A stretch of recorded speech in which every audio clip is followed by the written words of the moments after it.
Hi there, friend. Welcome to Season 1, Episode 9 of the Cowgirl Confessions podcast. Join me as I visit with Courtenay DeHoff, a cowgirl turned television personality, keynote speaker, and podcast host who has grabbed the attention of Deadspin, Yahoo, the Huffington Post, Live with Kelly, the CW, and more. She's a world traveler and also a former collegiate and professional rodeo athlete. A self-labeled Fancy Lady Cowgirl, DeHoff takes pride in upholding traditions of the West in unexpected ways. She loves combining her passion for city life, urban trends, and high fashion with her cowgirl spirit. Through her multiple platforms, she works to help bridge the gap between urban and rural communities through advocacy and storytelling. Y'all, I had a blast recording this with Courtenay. I could have talked to her all day. I so appreciated just her genuine spirit and ability to tell her real and raw story of being and becoming a fancy lady cowgirl. If you enjoy this episode as much as we have recording it and preparing it, please like, share, subscribe, and leave us a review. This is how we're going to know what to continue to bring to you, what stories you're loving, and be sure to subscribe so that you can be notified each week the month of December. We're trying out a new format to where we're going to bring you new episodes weekly instead of bi-monthly this month. So thanks again, y'all, and I know you're going to love this episode.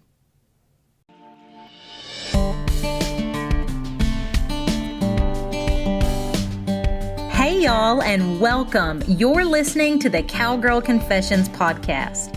I'm your host, Dakota Dawn Johnson, small town cowgirl with southern roots, blazing a trail as a Midwest ranch wife, mama, and businesswoman. The mission of Cowgirl Confessions is to share the wonderfully wild and western life stories of cowgirls from all walks of life. We'll talk about the highs, the lows, and everything in between when it comes to navigating careers, cowboys, kids, and cattle.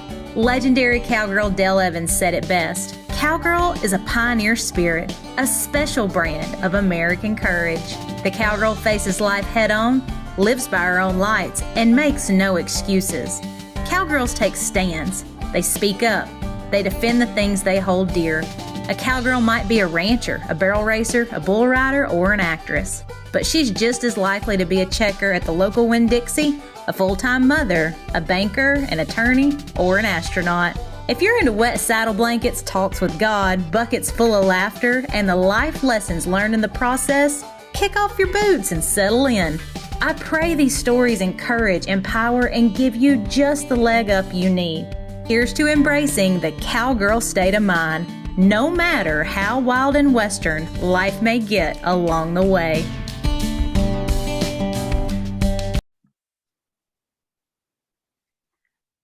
Thank you for tuning in to our new episode on the Cowgirl Confessions podcast.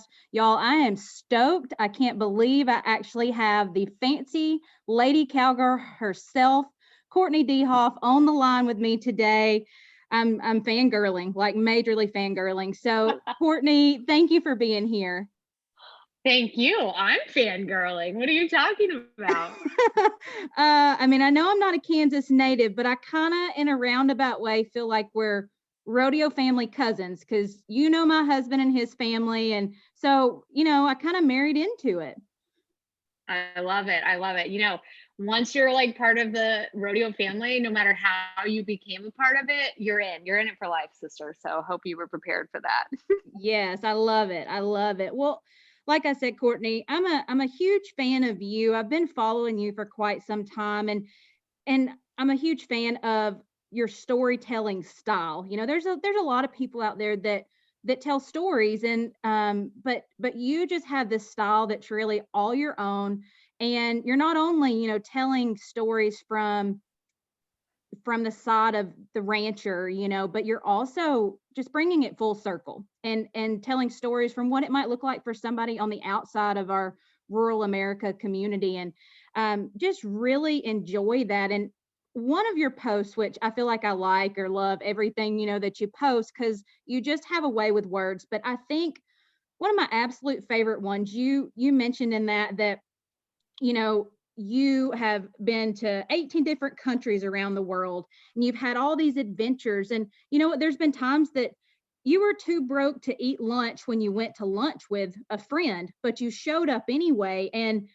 you basically just, in a nutshell, you made all these sacrifices to be able to pursue your dreams. And it hasn't always been glamorous, but dadgum, it was worth it, you know? And I just, I just can't love that enough. And I would just really enjoy it if you could just kick us off by telling us more about yourself and kind of what is it? You know, what's that glue that you've got in you that just believes in living a full life? Oh gosh. Well, I love that you brought up that post. I know exactly what post you're talking about. It was a photo, and it was sort of, that post was sort of a real catalyst for me to really pursue. I've been using the hashtag Fancy Lady Cowgirl for many years. I just never had really pursued and pushed the brand, mainly because I was so darn busy. I was on a plane every week. I was flying all over the country, hosting different various TV shows and things. And I just never really had the time to like sit down and pursue it. And then March happened. And I was like sitting in my apartment thinking, holy, you know what? I'm never going to work again. And it was scary. And I sat there and I thought, and I was going back through old posts, and that post you're talking about came up, and it's a photo of me standing in the subway in New York City. I was headed to Fashion Week, and I sort of did this whole post like, hey, just because I don't look the part doesn't mean I'm not a cowgirl. Just because I don't live in rural America doesn't mean I'm not a valuable asset to rural America. And if I'm being very honest, I was ticked off is the reason I posted that. I had been getting DMs from followers, people within the agriculture industry who had been following me for a long time, because I really sort of started sharing more and more stories about things that were happening in agriculture that the mainstream media wasn't covering. And so I sort of developed this little following and built this following that sort of grew into a large following. But what I noticed is the minute I posted a photo that seemed out of place, or the minute I was doing something that didn't directly relate to agriculture, people immediately wrote me off. And I got messages that said things like, wow, you look like an idiot. We thought you were a real cowgirl. You lost all credibility. Or messages that said, why would you ever live in New York City? It's the worst place on earth. Probably from people who've never been to New York City, might I add. But these were like people within agriculture who had been following sort of this path that I had taken of, I turned to social media to sort of tell essentially the stories that were affecting rural Americans that the mainstream media outlets I was working for didn't deem important enough to cover. And so I sort of built this following on Facebook, but I just started to notice that, man, the agriculture community will like be your biggest cheerleader one day, and they will write you off and dump you in the ditch so fast if suddenly you have a different opinion or a different view. Now, I do want to make it very clear, this is not all of agriculture. 98% of agriculture is wonderful. It's a great group of people. I'm not saying everybody in agriculture is bad, because that's the other thing. Then people are like, oh, you hate all of agriculture. I'm like, no, that's not what I said, please. So I just sort of, I decided with that post that I was like, you know what, I'm going to embrace both. I'm going to embrace the fancy lady TV host who lives in places like New York City and has traveled all over the world and loves other cultures. I'm going to embrace that. But guess what? I'm a cowgirl first and foremost. It's bred into me. It's in my soul. It's in my genetics. My family is still heavily involved in it. Like, you can never, I don't know what the old saying is, like, you can take the girl out of the country. Well, you can't take the cowgirl out of the girl, I guess.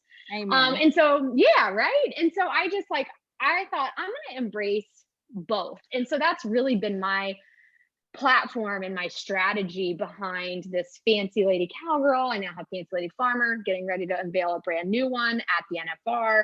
I just really want to show women and girls and men too. It's amazing how many messages I get from men that say, wow, like, hey, we're not a girl, but we can totally relate to this. That, like, it's okay. It is okay if you don't look the part or live the part. You can still be a part of the community and the culture that is the Western way of life. And I just think that's so important. And, honestly, I have to really credit my TV career, because it took me out of those rural places that I grew up in. Even college, I went to an ag school. I went to Oklahoma State. We were the cowboys. So I sort of credit TV for putting me in, Nashville and Dallas and Chicago and New York and these major cities, and working with people in the entertainment industry who came from wide array of backgrounds. I have worked with immigrants, I have worked with gay, straight, lesbian, I have worked with transgender, I have worked with, people from cultures that like I do not agree with and have a hard time understanding, but I have an appreciation for the fact that everybody has their own way of living. And I think that that's something that agriculture maybe could do a better job of, is being a little more accepting to the things that they don't understand. Because the thing about agriculture, right? We're always shouting and hollering like, hey, you don't get it. You don't understand. You don't know the facts. We want people to understand us so badly, but like we have to be willing to reciprocate that. And I think sometimes there's a little bit of a disconnect, with agriculture. So I'm super thankful, that I got to live in some wild places. I lived in Europe for a while. I got to live in some places that really opened my eyes to the fact that like humans are decent, everybody has a story. That's always been my passion. Like everyone in the world has a story worth telling. And I just want to help be a mouthpiece to tell all of those stories, in and out of agriculture.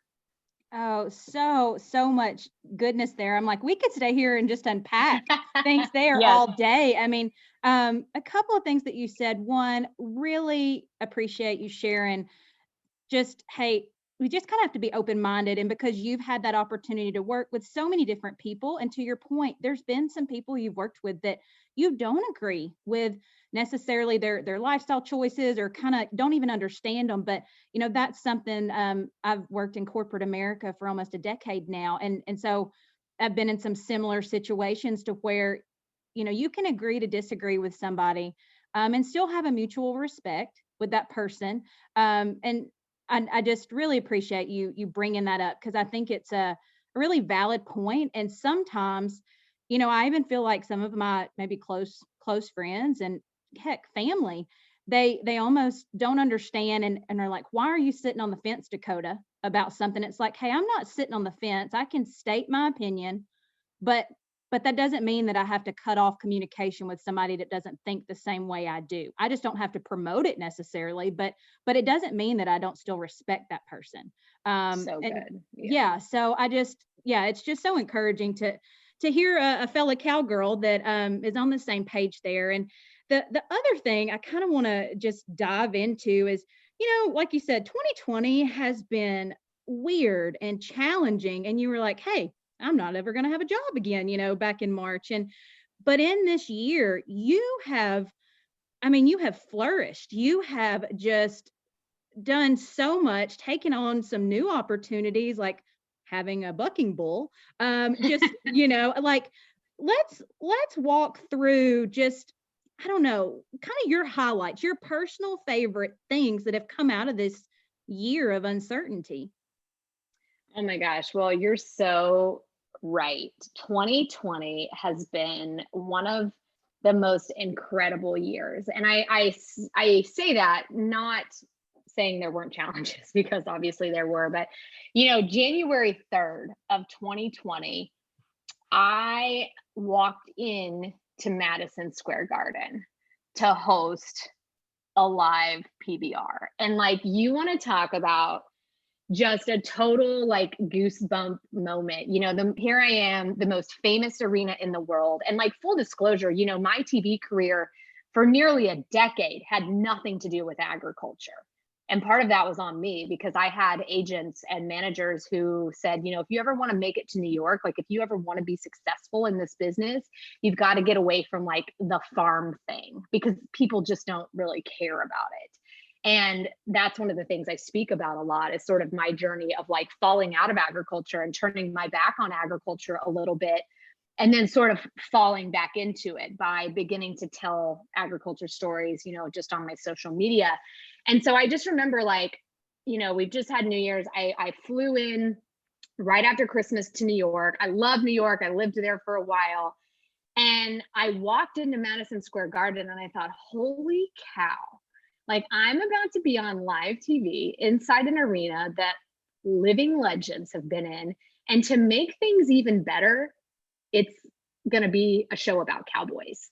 Like, I'm standing next to the best athletes in the world and they happen to be wearing cowboy hats. Like, this is a dream come true. So like, I mean, it was just so cool. Like, I was the person who was like walking the tunnels in Madison Square Garden, and like, it's really cool because like behind, you know, back in the tunnels behind the scenes, the part that you don't see if you're in the stands, there's pictures on the walls of Elton John, you know, all these famous people who, like, this was the dressing room he was in, this is the dressing room. I mean, like, it was just so cool. And so, yeah, 2020 started off with a total bang. You know, I went from New York City to Chicago to, I don't even know where all we went. We went all over the place. And so I just, like, this dream job with the PBR, this dream opportunity, and it was just amazing. And everyone involved was awesome. And I got to meet some really great people within the Western industry who I had only been able to watch on TV and sort of admire from afar.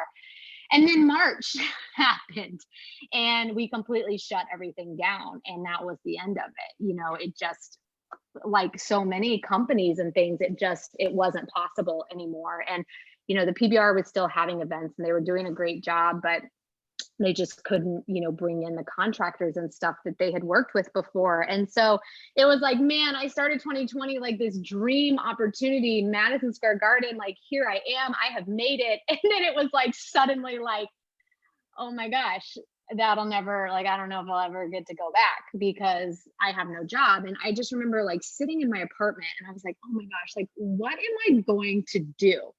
Like, what am I going to do? You know, there was a time I couldn't even go home because like we didn't want to expose my grandparents on the ranch. And so like, I'm just stuck here by myself.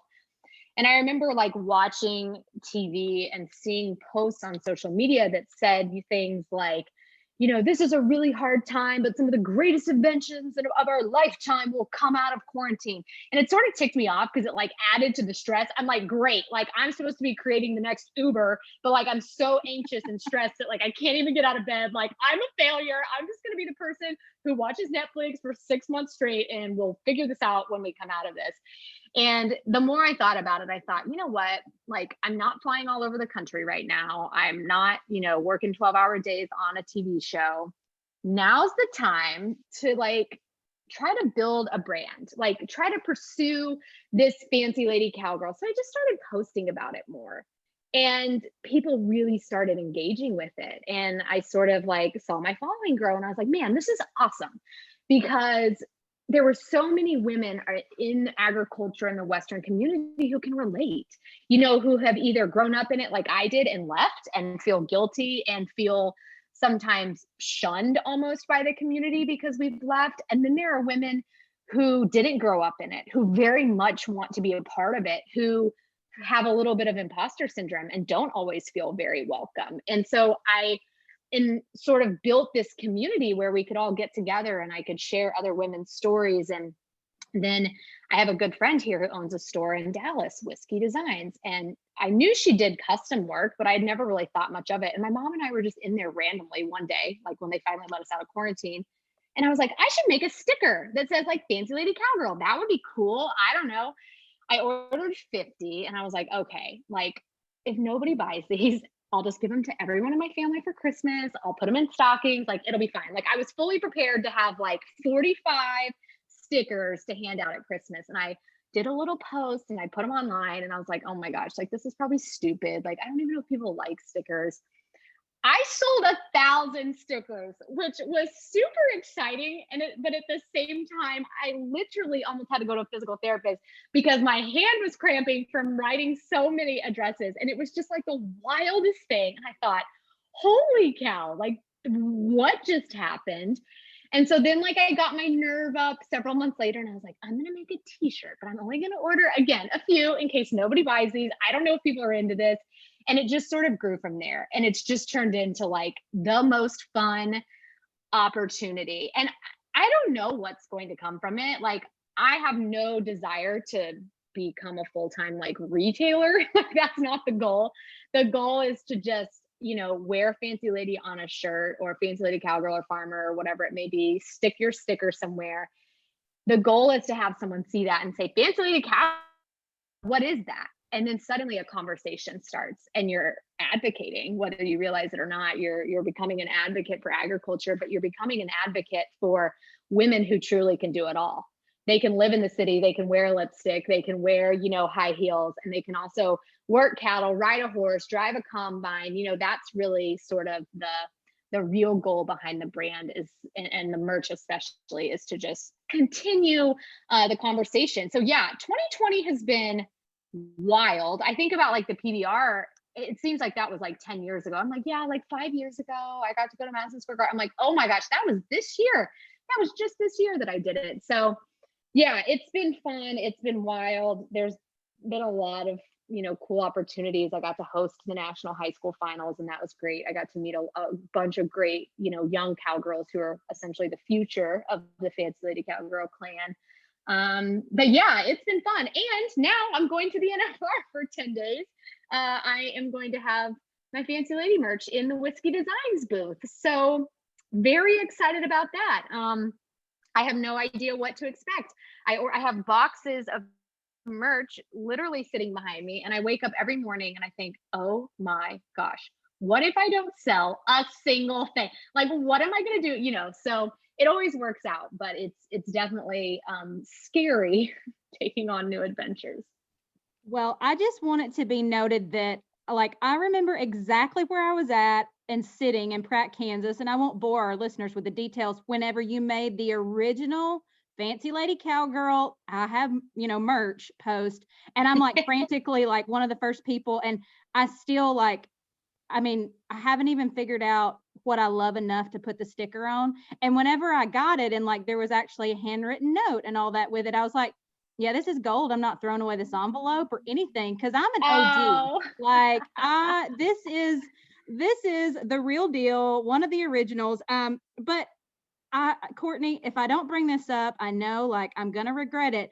You not only started building the Fancy Lady Cowgirl brand on quarantine, you started this little thing that kind of went viral called Jogger Watch. Oh yeah. I was like, where's she going? What else did I do? I don't even remember. Oh yeah. How could I forget Jogger Watch? Oh geez. Yeah. So that was my other quarantine project. Yeah. So, March, April in Dallas is warm. So I just, growing up in like rural America, we were always outside. Like we were always working horses. We were always at rodeos. Like to this day, like if it's nice enough to have my windows open, they're open, just because I just need that. I need fresh air. I need to hear like the birds. And so we're like totally locked up in Dallas. We can go to the grocery store, and then the only other thing, we're allowed to like go out and exercise. And there's a trail, like a pretty famous trail in Dallas where everybody works out, and it kind of like winds through like downtown and uptown, and it's pretty long. I don't know. And so I was just like, I would spend hours just like walking, because I just was so like anxiety ridden that I needed to get out of my apartment. And so I would just like go outside and walk and walk and walk and walk. And I noticed as I was walking, I was like, man, the gyms were closed, right? And there's a lot of like super bougie gyms in Dallas that I would love to go to, but that I absolutely cannot afford. Like they have valet parking, and like they drive their like Maseratis up to the gym and they valet. I'm like, okay, I cannot afford a gym that you had to valet park. I know the YMCA, okay? So anyway, the gyms are closed. And so like all of the like super hottie men, and there was a lot of really great looking women as well, I just didn't video them, all the like hot buff dudes were just like out on the streets. It was like the Wild West. I remember calling my mom and I was like, well, one good thing came of this. I was like, all the men are just like running around naked. And one day, I don't even know how it started. I don't know how it started. Like, I don't remember what went through my brain the first time I did it, but I videoed one of them jogging in slow motion on my iPhone. And I like went back and watched it, and I was like, dang, like, hello. And I posted it, and I called it #JoggerWatch. And then it turned into like a thing. And I did Jogger Watch every single day for like 2 months straight. And like, I remember like I have one of my guy friends who was a former co-host of mine. He doesn't live here anymore, but he like messaged me and he's like, I'm calling the FBI. You're going to jail. And I was like, do it, dare ya. I was like, there will be a revolt from the followers of Jogger Watch. But yeah, it was fun. My biggest disappointment though, honestly, of 2020 is that I did not get a jogger boyfriend, even a date or a husband, nothing. I didn't even get a phone number. So that was You know what? I'm just going to go with the fact that they were social distancing, and that is the only reason that didn't happen. The only Okay, well, reason. thank you. Yes. We'll go with that. That's what we'll go with. Not that I was creepily videoing them from the bushes. Well, I just want you to know it really brightened my day. Like you said, in those weeks where we're all just like, you feel like, we don't know what's happening, the sky's falling, I loved it. Like I was there for it the minute you posted something else. I mean, it made me laugh in a time that was really, really hard. So thanks for being the brainchild of that jogger watch. We needed it. Everyone in America needed something to make them smile. And boy, oh boy, did jogger watch make a lot of people smile. Yes, it absolutely did. Okay, so we've been talking about like basically awesomeness, because that's what you are. But in the middle of being awesome and getting to where you're at now, Courtenay, you made no bones about it. It hasn't always been easy. You've made a lot of sacrifices. And so I would just really like to know if there kind of was one of those defining moments that you're like, man, what a failure. Like, what am I going to do? But then also like the biggest kind of and greatest learning experience that maybe came from that particular failure. Oh gosh. If I'm being honest, my whole career has been a failure. And, in television and entertainment, that's somewhat common. My very first TV job out of college, I lasted a year and I quit. So I always joke like, hey, don't worry if you don't know what you want to do if you don't love your first job. I quit my first big kid job and then I moved to Europe, which my mother was super not thrilled about. But so I quit my first job because I just couldn't do it. Man, it was such a volatile environment. The people, not all of them, but some of the people that I was working with were just they weren't raised with the values and the morals that I was raised with. And that's incredibly common in television and entertainment. I always tell people like the things you hear about Hollywood, like that's just the tip of the iceberg for as far as what goes on in that industry. It's a tough industry, but I love it because I have a passion for telling stories and I love being on camera and entertaining. So I've sort of stuck with it. But, I quit my first big kid TV job. I literally couldn't even get an interview for another TV job for a year. I couldn't get an agent. Nobody wanted to represent me. And in TV, you really need an agent to get a job. Couldn't get an agent, couldn't get a job. I finally landed a job in Kansas City hosting a lifestyle show, which I really liked. And it was contracted, as all TV positions typically are, for 2 years. And when my 2-year contract was up, not only did they not re-sign me, but they escorted me off the property 2 weeks before my contract was up. And you want to talk about like a kick in the teeth, like that was embarrassing. So that's how that ended. And then still couldn't get an agent. Nobody wanted to represent me. The consensus was, well, you're really talented, but like, you don't really have a brand, and we don't hire talent anymore. Like people want to hire a brand. They can teach talent. And so I struggled with that for a really long time. And because I didn't know what my brand was, because I had been told, don't tell people you're a cowgirl. Don't talk about farming and cows and stupid stuff like that if you want to be taken seriously in the TV industry. So for nearly a decade, I really struggled with like, well, I don't have a brand, what am I going to do? And it's sort of naturally over time.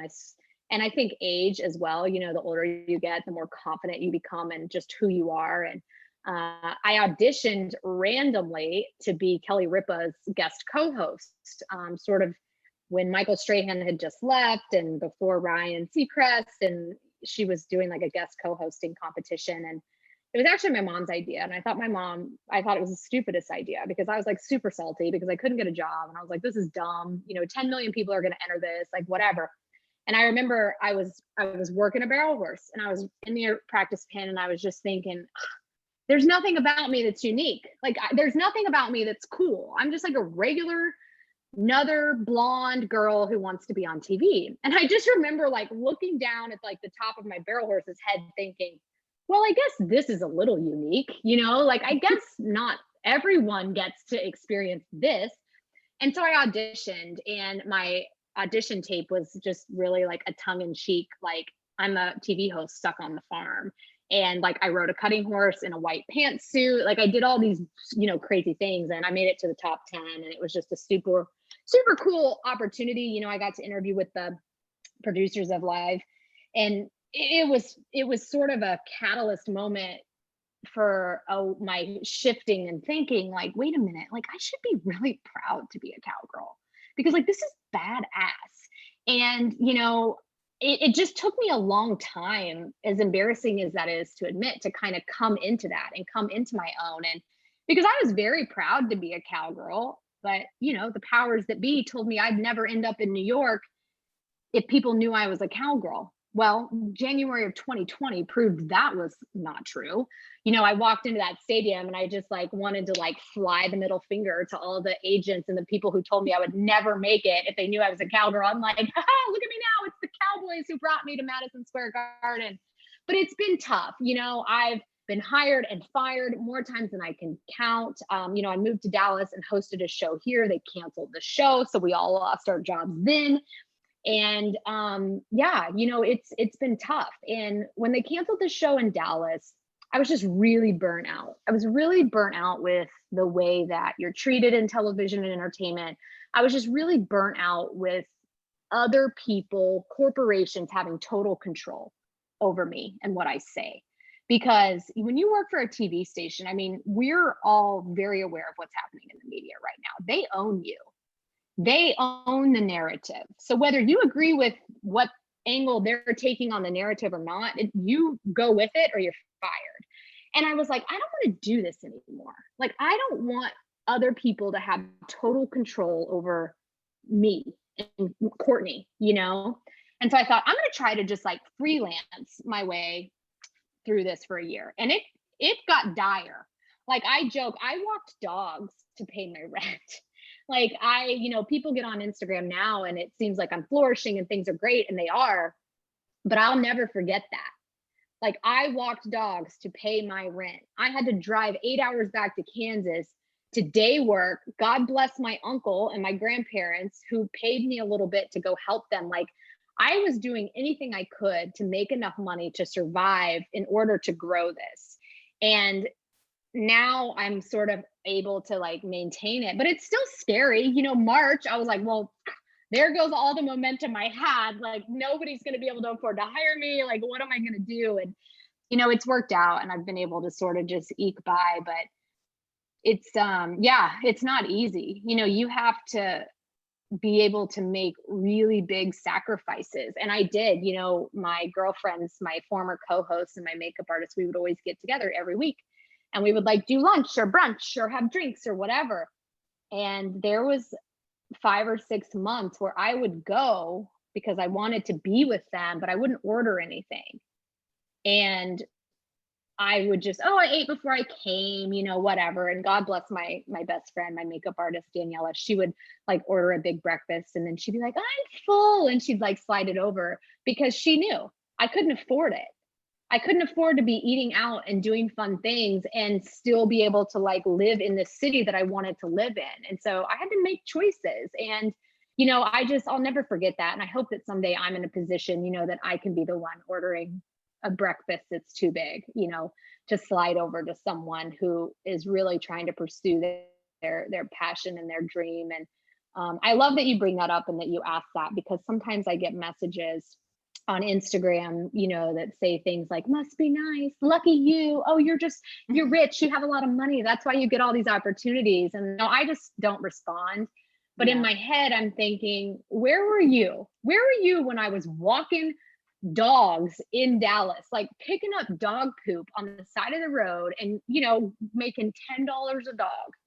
Like, where were you when I was driving to meet my girlfriends and couldn't even afford a coffee? And I just think that, everyone anyone who's been successful has a story like that. And so I just encourage anyone who's listening, like, if you're right there, if you're there now, like if you're picking up dog poop and you can't afford a coffee, like, just know, keep doing it. Because it also, when you finally do have the success, it makes it that much more precious. And I think that you'll just, you'll cherish it that much more. I don't take any of this for granted. Oh, Courtney, like,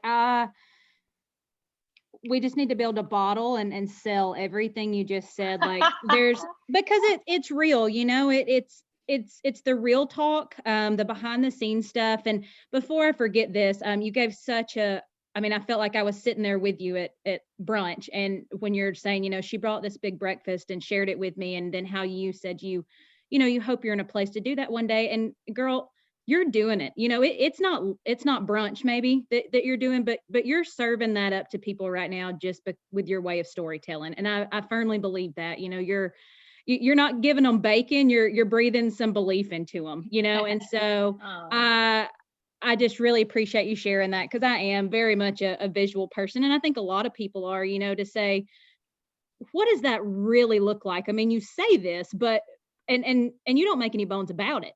You're not too proud to say you had to pick up dog poop. Like it's there's nothing wrong with telling that story of where we really came from. And so just thank you so much for sharing that. And okay, I have a few rapid fire questions before we wrap up today. So first, what's your favorite drink? If we caught you today, what are you going to have in your hand? Ooh, favorite drink. Is this like alcohol?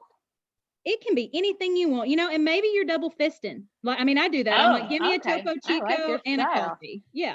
I literally, I've already totally defeated the purpose of rapid fire. I will do better on the next question. That would be my choice. Topo Chico, which I totally learned about once I moved to Texas. I guess we have in Kansas.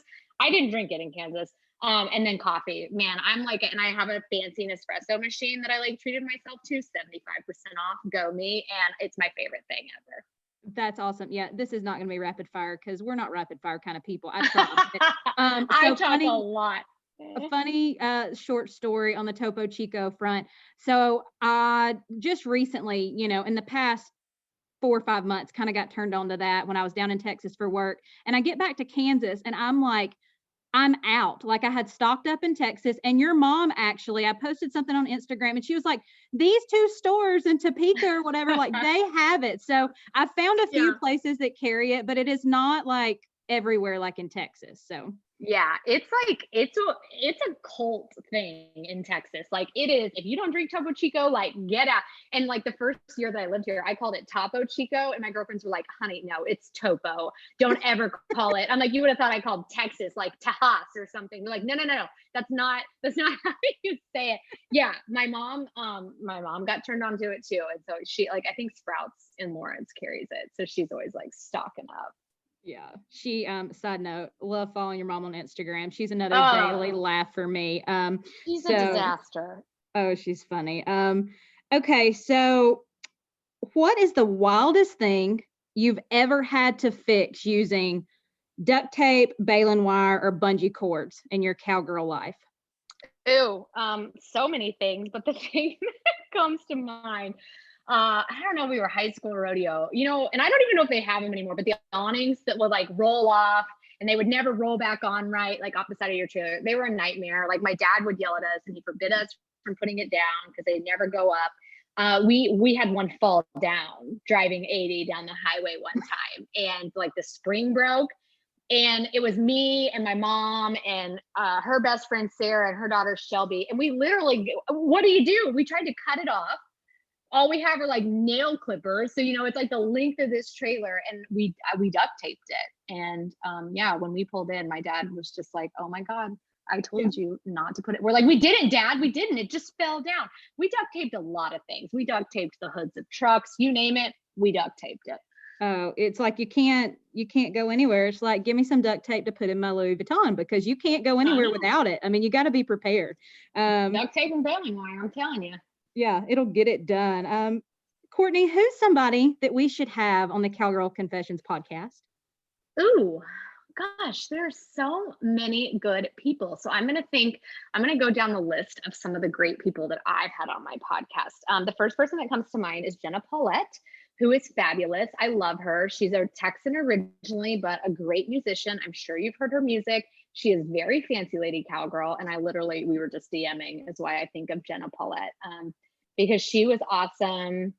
The 2 Leps, I'm a big fan of Stephanie and Cassandra Lepp. They're Canadians, the fanciest, lady farmers I've ever seen. They are so chic and like they are working girls. Like they fix their own equipment. Like they run this huge farming operation. So those would be two that just like come to mind. But gosh, there's so many. There's so many girls and guys. They're great guys too. I'm just like always in like a cowgirl state of mind. Awesome. Yes, you are. And that's why I wanted you on the podcast, because I'm like, she embodies everything this podcast is about. I mean, just rocking that cowgirl state of mind on the daily.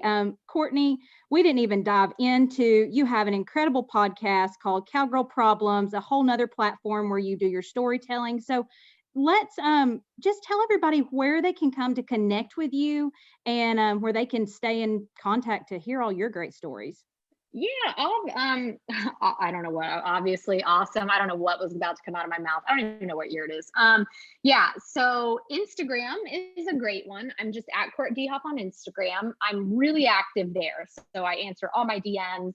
Honestly, Instagram is nicer. The people are nicer than Facebook. Sometimes people on Facebook make me cry, but I am active on my Facebook page as well, which is just Courtenay DeHoff TV. And then, yeah, as you mentioned, I have a podcast called the Cowgirl Problems Podcast, which is available on all major podcasting platforms. And basically, I'm doing just what you do. I just jump on with cool people and, let them tell their story. Oh, wonderful. I mean, it's just our life today. It's pretty much wonderfully wild and Western. We don't know what day to day it's holding, but we're just putting our boots on and happy to be here and getting to do what we do. And I'm so proud of you. And I'm so thankful that, you're encouraging women in our community to just really embrace who they are, embrace that cowgirl state of mind and go after their dreams. Courtenay, thank you so much. Oh, thank you for having me. It's been a pleasure.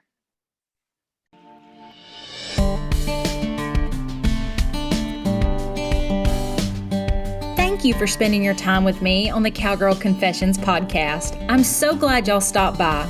If you could take a moment to share this episode and tag us on social media, I'd be happier than a cowgirl in a sea of buy one, get one vintage turquoise. Subscribe to make sure you don't miss an episode. New episodes will be released bi-monthly. Please leave us a review if you feel so led by going to iTunes. Your feedback will really help us breed the idea of grabbing life by the horns with a cowgirl state of mind into women across the globe. Some that may have never even had the privilege to throw their leg over a horse, but could most certainly use the cowgirl state of mind while navigating life. Thanks again, y'all. Until next time, keep pursuing your dreams with that all-go and no-woe mentality. Remember, you're writing a story that's worth saddling up for, sister.